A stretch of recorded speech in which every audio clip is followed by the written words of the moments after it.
Hello, YouTube. Welcome to Mr. Natural's Music School here in San Francisco, California, Haight-Ashbury District. Welcome.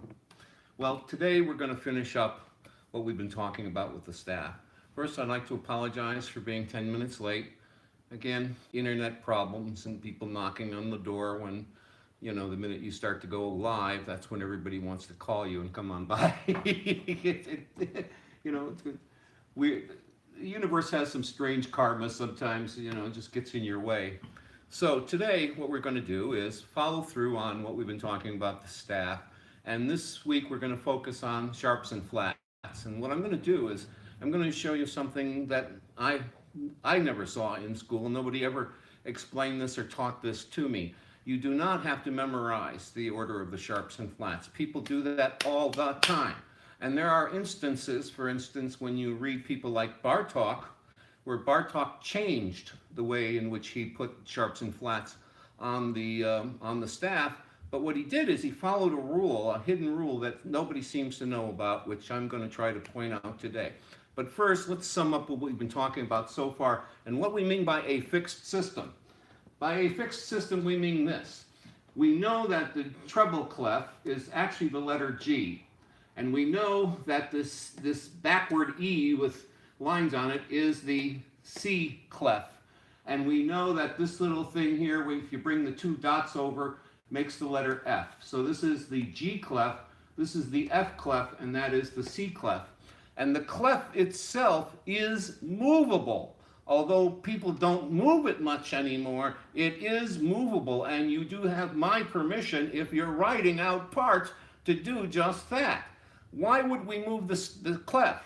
The reason we want to move the clef is so we have room for whatever we're writing or for whoever we're writing for to make it fit on the staff. We don't want to have tons of ledger lines above, and we don't want to have tons of ledger lines below with only 2 notes on the staff. We've got 11 positions here. We've got 5 lines and 6 spaces. So we've got room for 11 notes. Now, most people don't sing more than an octave. Most songs will either go from 1 to 1, or they'll go from 5 to 5. And that's basically 1 octave. And you'll see things like in our national anthem, God help us all, goes all the way up to a fifth above that. So it has a bandwidth of 1.5 octaves, which is still really close to this 11 notes. And all we need is like 1 ledger line on either side, and that makes it easy to see. So the whole point of the music staff was not to dictate a fixed idea of where things are, but it was to be movable, and it was aesthetic. The reason for writing or using the staff is to create something visually appealing to the eye that sends all of this information to the performer in a quick, easy visual way of doing it.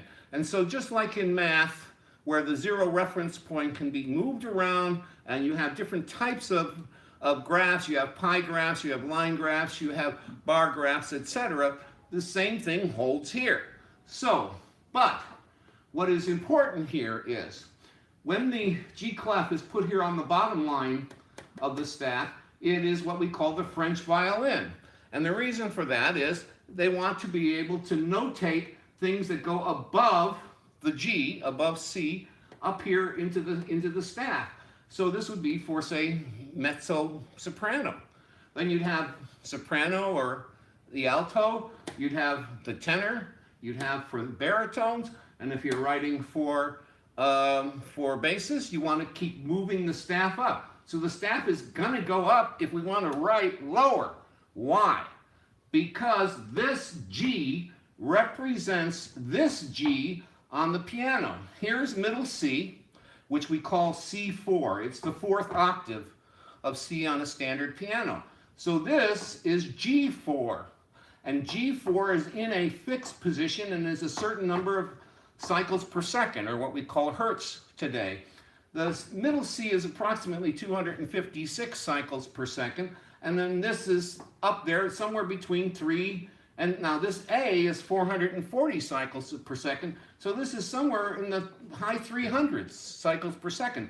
And that frequency, as measured by science, is that clef. There's a direct relationship between that clef and that note. So if I want to write for instruments that are playing above that note, above G4, going up to G5, I'm going to put the clef down here. But if I'm going to be writing for people like bassists who are down here below, then I'm going to put this as high up on the staff as I possibly can, so I can write from this G down. Okay? That's the principle. Now let's apply this. C. This is the C clef. This is supposed to represent the C4. Here is C, here's C4. Now, alto violas use it, and they put it here in this, right here on the middle line, so they can write above and below middle C. And the lowest string they have is C, but it's the C above. So what's happening is they're actually transposing the clef up an octave. And sometimes people will transpose the clef down an octave. But what it's supposed to represent is middle C. And that's why if you do see it in music sometimes, it's right here under the staff, the first line, where the invisible middle C is. So that clef actually represents the fixed position of 256 cycles per second, roughly, or middle C, C4. The F clef is the F below C. So down here, F, what would be called F3, is represented by that clef. It is a fixed note. And again, if I want to write music that goes from this F up this way, up to middle C and above, I'm going to put the clef down here so I can fit the music on the staff that way. But if I'm going to start writing for people like tenors or altos, then I'm going to move the clef up so we can start writing for notes that are slightly below this. For instance, if I put it up here, it's very easy to just, you have F, E, D, and this bottom space would be C. And it would be the C below middle C, which is a good area for altos. Now, what we could do is, if we keep moving this up, when we get it to here, that F there is where the bass clef is normally put in the grand step. So I have here the grand clef. This G represents G4. This C represents C4. This F represents F3. And it is in a fixed position. So it doesn't matter where I put this on the staff. The name is going to be F on whatever line I put it on. And it's going to represent that specific note, the note F below middle C. This will represent the G above middle C, and this one represents middle C. That's why it's a fixed system. That in terms of frequency or cycles per second on the piano, they are fixed notes. But on the staff, they can be moved around relatively to represent those pitches, those exact pitches on the piano. And if you are writing a bandwidth above or below that, you place it anywhere on the staff that's convenient for being able to write out the person's entire piece of music on the staff. Now, as time has gone on, the grand staff was created for piano, for keyboards, harpsichords, etc., etc. And what happened is that keyboards, and particularly organs, which not only go down, way down to C, down to C2, they go down, some go to C1, and some have pedals on them which actually go all the way down to C0, which doesn't even exist on the keyboard or the piano, as we know it. The piano has 88 keys, and it's the lowest C is called C1. But there are new pianos that have just been developed by Beuterdorf, which go below to low C0, and some pedals have 2 or 3 octaves of pedals, so they actually go even below to minus C, if you can conceive of such an idea. So you're talking about pipes that are between 16 feet and 60 feet long. So that's what we were talking about last week, basically. Now, what happened is, in every one of these cases, you can see that the clef hangs on a line, because let's think of the line as positive space. If I have a blank canvas and I put a little dot on that canvas, my eye is going to go right to that dot, and in art we call that positive space. Everything else, the canvas itself, is negative space. Well, here what we have is the lines represent positive space, where our eye likes to hang on them or hook them. But the spaces are the same color as the background. So they're like background space. They're behind the staff, is the way they're perceived by the eye. The thing that sticks out is what we've drawn on the paper. What the paper itself is the background.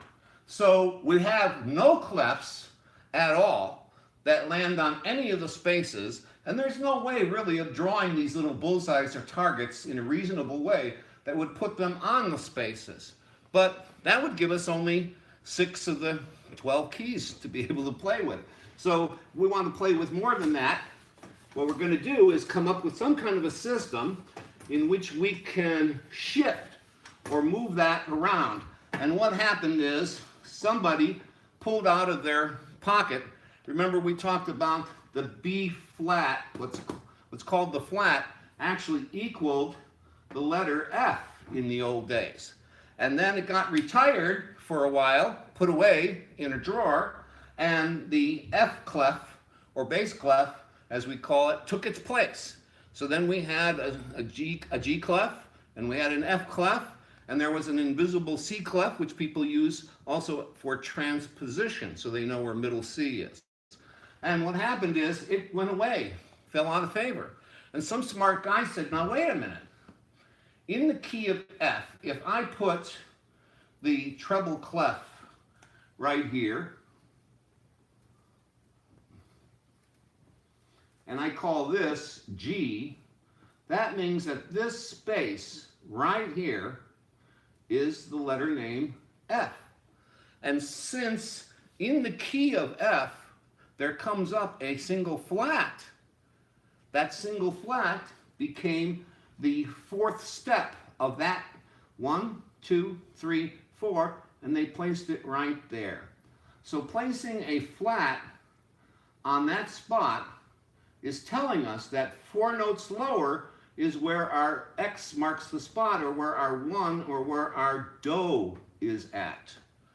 And this flat then became associated with F. And this flat allowed people to start writing where do or 1 started on a space. And that started a little brilliant idea. Last week we showed that this is the key G, this is G, this is C, and this is F. And we've just talked about their exact positions on the keyboard and their cycles per second. But now let's look at them in relative terms. If I write out the key of C here, and I say, there's do, re, mi, fa, sol, la, ti, and then right there in that space, we're back to do. And if we think of this in terms of a scale, the C, the natural C scale, what we have here is 1, 2, 3, 4, 5, 6, 7, and then we're back to 1. Now some people call that 8. I don't like 8, although 8 means octave. I don't like it because melodically what's happening is we're going from do to do, and do starting the whole pattern all over. So you can just throw 8 away when we're thinking of this in terms of melody. When we think of it in terms of harmony, the 8 comes back and means something. But in terms of melody, the 8 don't mean nothing, and it actually is confusing. So you go 1, 2, 3, 4, 5, 6, 7, 1. All right? Now what's happening with this C scale is the staff itself has a white key bias, or is actually the key of C, written in the key of C. And what we do not see on the staff is there are some places where the movement from the line to the space is actually shorter than other places where going from the line to the space or the space to the line might be. So let's take a look. From 1 to 2, or from C to D, we have 2 chromatic tones. We have C, C sharp, D flat, and D. So there's a little black key in between those 2 things, and it is referred to as a whole step. Then from D to E, we have again 2 chromatic tones. We have D, D sharp or E flat, and then E. So again, there's a little black key in between those two. And when I look at this line and I look at that space, I say, oh, that's a second. That's going from 1 to 2. Or if I look at this space and then that line, we say, oh, that's a second. And that's a major second. It looks like 2, going from 1 to 2. But not all seconds are equal. You see some seconds, we have what's called minor seconds. And minor seconds are where we only move up 1 chromatic tone, or what's referred to as a half step. And what happens with the scale right here is when we go from 3, that is from the E to the F, what happens is this distance between E and F has no black key. The black key is missing. So from E to F, you see there is no black key. So this is only 1 chromatic tone, or what people refer to as a half step. And what happens is in this staff that looks like you can go 1, 2, 3, 4, 5, 6, 7, 8, 9, etc. Or go A, B, C, D, E, F, G, H, I, J, K, L, M, N, O, P. Whatever, it looks even. It looks like you're going from one thing to another and they all look even. But they're not. There is this hidden half step that is missing between E and F.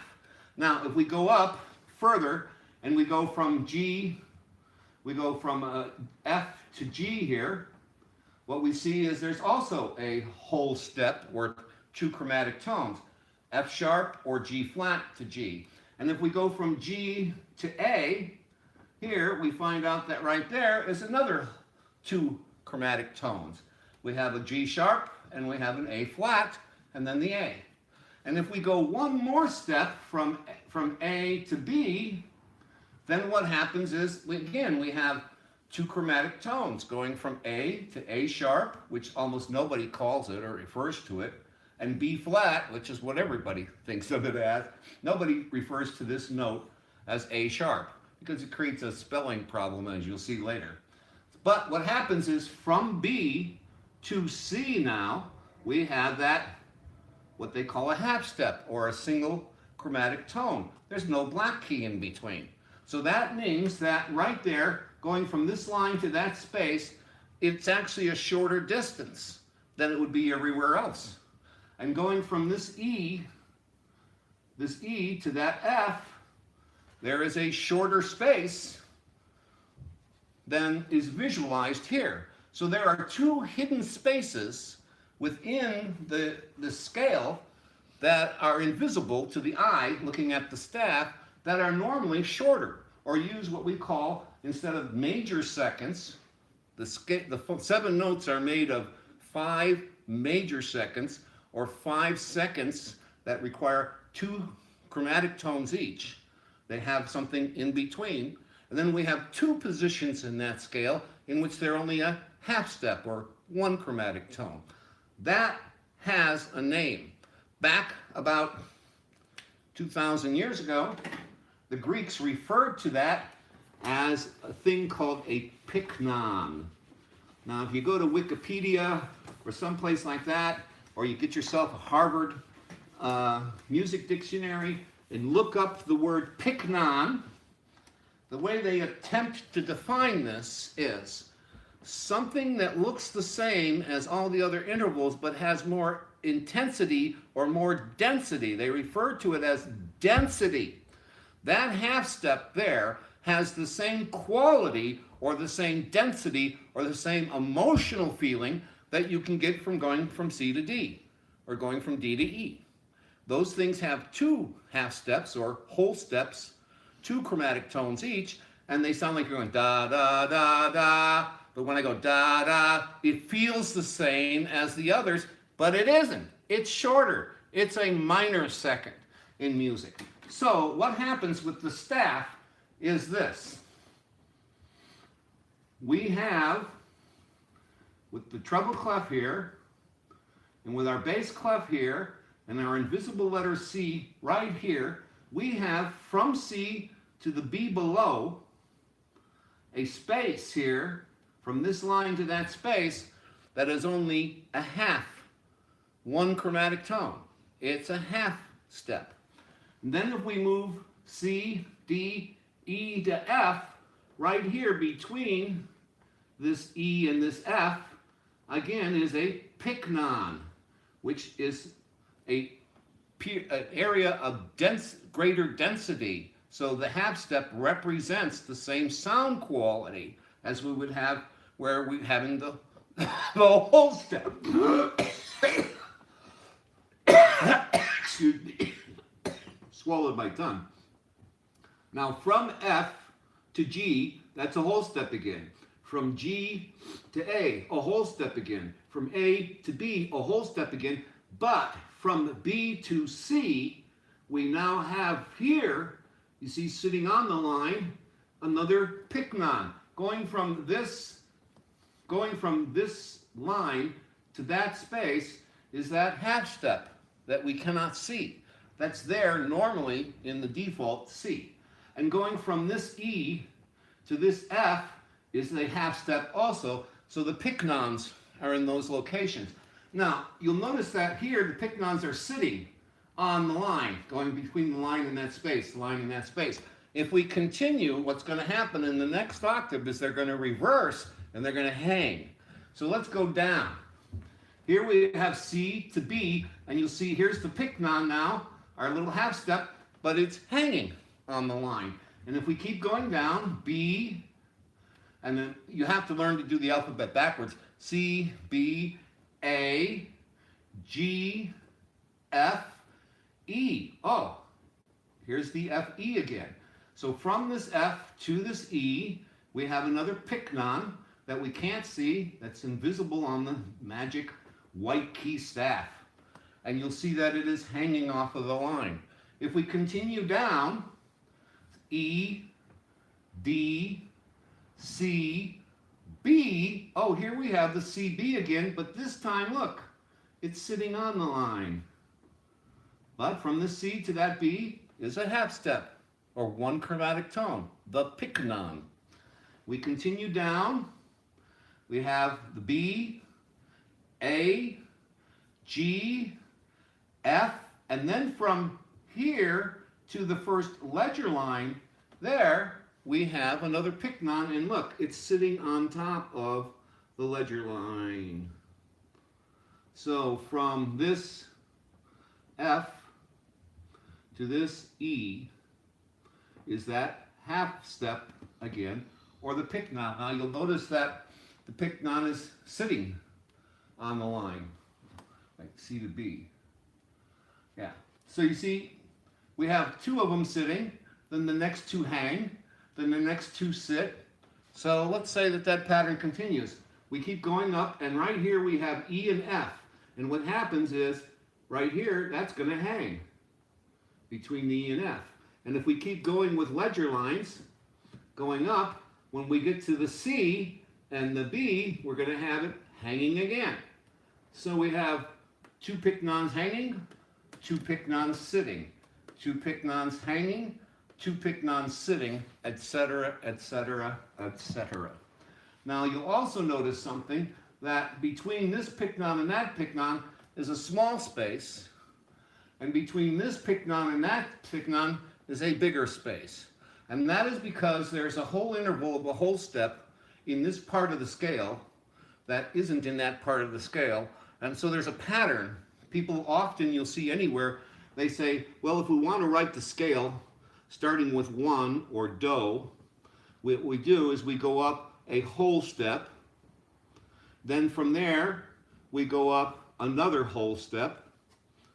And then from there, we do the half step. And then from there, we have a whole step, and another whole step, and then the half step. Now, this will become significant in just a moment. All right. 2 whole steps and a half step. So if I did 2 whole steps and a half step, I'd have the same pattern. But that's not what's happening. If I do 2 whole steps and put the half step here, well, I got all this minor third here to make up for. So what happens is they put in another whole step here, and then that left only a half step or a pyknon between this interval and that. Now, the reason I'm mentioning it is what happens is, in the key of C, if we move up to this clef, which is G, when we want to change the scale from C to G, what's happening here with the scale is 1, 2, 3, 4, there's our pyknon, 5, 6, 7, high 1, there's our pyknon, 2, 3, 4, there's our pyknon, etc. If I were to take this scale and move it up to G and start G as 1, 2, here 3 and 4, you see has that pyknon. So that's fine. But when I go 5, 6, 7 to 1 up here, there is a half space or a half step that needs to be put in there in order to have the scale proportion exactly the same and follow this thing. And you'll see the pyknon is way up there. It ain't anywhere near that pyknon because the top, from this middle pyknon to the top pyknon where they're going from hanging to hanging, this top part is longer than down here. We have 1, 2, 3, 4. We have an interval of 5 here. We got an interval of 6 up there.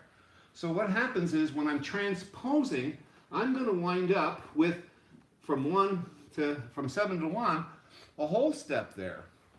And what happens in order to make up for that, we had to take the number 7 and make it a sharp. And by adding the sharp, we have now taken the distance from 6 and 7 and made it a whole step.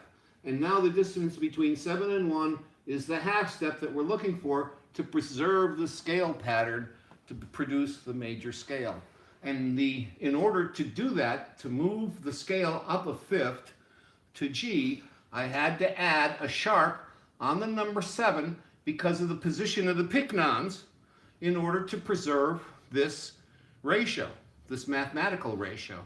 This formula, in order to be preserved, means I have to take that 7th step of the scale and add a sharp onto it. Now, I want you to look at something.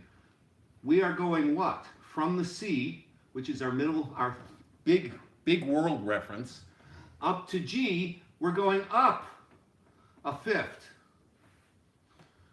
Going up 5 notes from this line to that line, that distance is a fifth. And when we go up a fifth to the new scale, we have to add a sharp on the 7th step of that scale in order to modify where the half step is at to keep this pattern.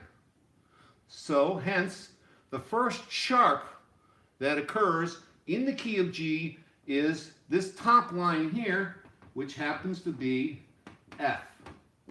So the first sharp that has to be added is the F sharp. And that is the first sharp. The first sharp has to be anchored on the F line. And if we put that on the F line, what we've done is we've automatically, by doing that, created the G scale. Not the C, we've modified from the C scale to the G scale because of that sharp. Now what happens is if we take this up a fifth again to the key of D, and we go up 5 notes again, what's going to happen is that sharp is going to stay with us, but it's going to move to a new position, because here is 1, 2, here's the 3, 4 again, and we have the sharp here has now become the number 3. That sharp, F sharp, has now become the 3rd step of the D scale, and it's reflection still, on that spot. Yeah, and it's still there. Okay, so D1, E2, F3, the sharp, which we had on this, is still there. And what happens is that preserves the half step. See, by raising that, it preserves that half step there because there's a whole step. And you see where the pyknon's at? This would normally, from here to here, would be short. So we had to have that sharp carried over, still on the F sharp position.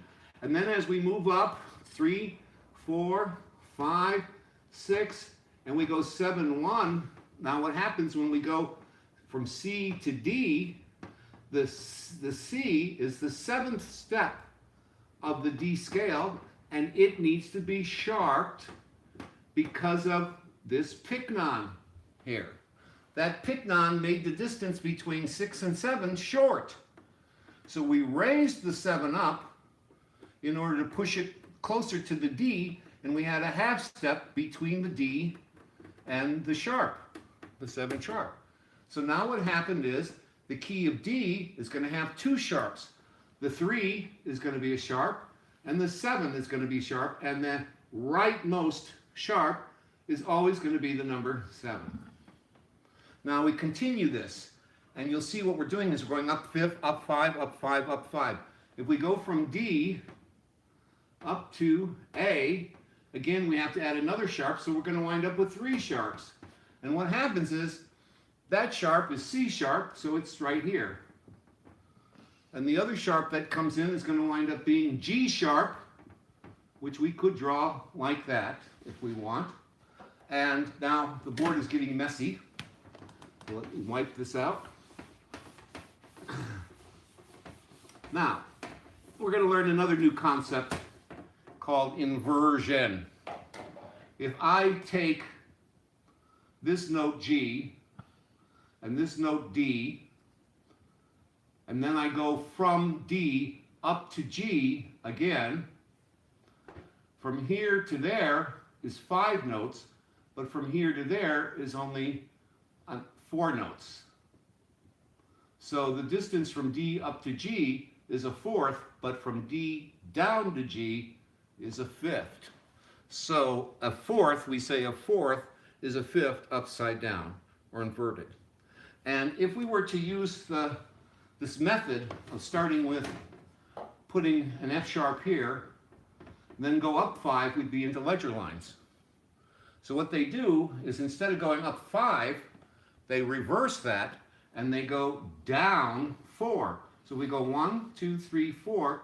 Right here is where we can find the C sharp, down a 4th. And you'll see that's the 2nd sharp in this pattern. The next thing is going up to the next key again. So when we go to A, we go up to G sharp. That's the next sharp added. And then again, what happens is if we go up another 5th, we're going to wind up in the ledger lines. So they turn it around and come down a 4th. 1, 2, 3, 4. So if I put one right there, you'll see the D sharp, that's a 4th down. It's the same as going up 5. Going down 4 is the same as going up 5. So in sharps, we're always going up 5, going up 5, going up 5, and we can come down 4 as a method for getting the same note in the other direction. Okay? So sharps mean going up. And from C to G, we're going up and adding a sharp. From G to D, we're going up and we're adding a sharp. From D to A, we're going up and we're adding a sharp. But to make it convenient here, we're going up 5, coming down, then going up 5 and coming down 4. Now I can go up 5 again, but I'm going to wind up being on a ledger line. So to prevent that, here we go down a 4th, we go down a 4th again. And if we go down 1, 2, 3, 4, we wind up right here on the A. So the next sharp that's going to be added into the system here is the A sharp. And now I have room to go up 5 again. So I can go from here up 5 notes, 1, 2, 3, 4, 5, and have E sharp. And if I were to take that up 5 again, we'd be off the staff again. So I'm going to come down 4 to B sharp. And right there, you have the pattern of sharps. F sharp, C sharp, G sharp, D sharp, A sharp, E sharp, and B sharp. Wait a minute. So this is how we got the sharps. All right?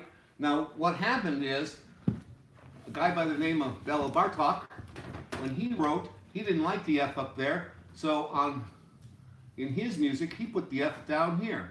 So you go up 5, then you go up 5, then you come down 4, and then you come down 4 again, and you can go up, and you come down 4 again if you want, and then go up 5, etc., etc. He put these in a different way, but he still respected the idea that he was going up 5 and coming down 4 in order to distribute the sharps.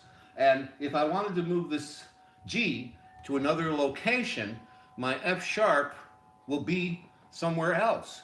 And I have to still follow this pattern no matter how it winds up looking on the staff in order to get the distribution of sharps. Okay?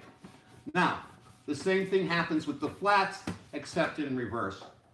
Because we're going from C down 5 notes to the F, flats always go down 5 and up 4. So the first flat that we put on is usually this B flat. Then what we do is we can come down 5 and put E flat here if we want to, but people don't. What they do is instead of they don't want to go down 5 again. So what they do is right out the gate, they go up 4. So there I'm going up 4 to get my 5th away from this note. Then I come down 5. So remember, flats mean down 5. Now from here, I'm going to go up 4. 1, 2, 3, 4. Put my next flat. So there's my next flat. Then I'm going to come down 5. 1, 2, 3, 4, 5. And then what happens is I'm going to go up again. 4. 1, 2, 3, 4. Now I have C flat. And then I'm going to go up again. 1, 2, 3, 4 to have the F flat. Now at this point I could come down here. See, I could come down to 5, and what would I wind up with? I'd still wind up with an F flat. So as long as I keep this distribution of sharps up 5, down 4, and for flats we go down 5 and up 4, we can draw the sharps or flats in anywhere we want. So if the clef happens to be up here, or if the clef winds up down here, I can still start with my F sharp for my G, and then follow this pattern of sharps up 5, down 4, etc., and it will work out. All right? So we're going to leave you with that, and to show you that the distributions, take a look at yourself, and you'll see that the sharps always start with an F sharp and come down 4, and then they go up 5, and the flats always start by going down 5 and up 4. So we keep this sharps going up a 5th, flats going down a 5th, and the 4th is the inversion of the 5th, so if we want to bring the flats, instead of going down, down, down, we want to bring it up, I have to bring it up a 4th. And if I want to bring it up again, I have to bring it up another 4th. And if I want to bring it up again, I have to bring it up another 4th, but here I can dive to a 5th, and I could dive down to a 5th again, etc., etc. And by the way, if we continue this pattern past 7 sharps, what will happen is the pattern will start doubling up, and we'll wind up with, right here, after 7, the 8th sharp winds up being a double F sharp, which we have this special,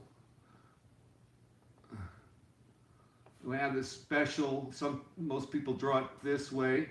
It's an X with little boxes on it, right? And that's called the double sharp. Now, the way it used to be drawn is like this. They draw it as an X, and then they put a dot here, and a dot here, and a dot here, and a dot here, because the dot represents making a sharp, and the X represents a sharp. So this is another way you'll see double sharps drawn. Okay? Double flats, if we go through all 7 flats, we'll come back to the B flat again, and we'll have 2 flats on there, and we will call this double flat, double B flat. And it will go through the exact same pattern again until there are 14 flats. And then it will come back, and there'll be a 3rd flat on the B flat line, blah, blah, blah. And with the sharps, the same thing happens. It will cycle through all the sharps and then wind up coming back. All the sharps will double. When we get to the 14th sharp, it'll come back up, and we'll have triple sharps. And that pattern will just keep going over and over and over and over again. So that's it for this week. I'd like to thank you all for dropping in, and I hope this showed you the underlying pattern between why sharps and flats have the distribution that they have. Yes, you can memorize it, but you don't have to. And if the clef winds up being somewhere else, then just remember this pattern. If we have a G clef, it's going to start just below where the F is, or it's going to be up an octave where the F is. If we have an F clef, it's going to wind up being right on that clef, the sharp. However, the flats are going to wind up being start on the B. And so again, if I have this F here, I can go F, G, A, B. I can go up 4 notes to find it, or I could count down from the F, F, E, D, C, down here to the B, down 5 notes and put that flat. So no matter where I put that clef, I'm going to count down 5 to put the first flat, or I'm going to put it right on the F. If it's the G clef, I'm going to count down 1 to the F sharp, or go up an octave from that, 7 notes, and start it there. So you can actually start this pattern anywhere you want, and it is legal, and it is correct, and nobody can say that you're wrong if you're following this pattern precisely. So remember, sharps up 5, flats down 5. That's it for this week. Next week we're going to start showing you how I've simplified all of this stuff that I've talked about for the last 3 weeks into learning to read what we call movable do system. We're going to go back to solfege, but we're going to change it from do, re, mi, fa, sol, la, ti, do, Latin. We're going to change it to 1, 2, 3, 4, 5, 6, 7 numbers, and the numbers are intervals. And we will learn how to read music on the staff by interval. And the most important thing in doing that is knowing where the pyknons are.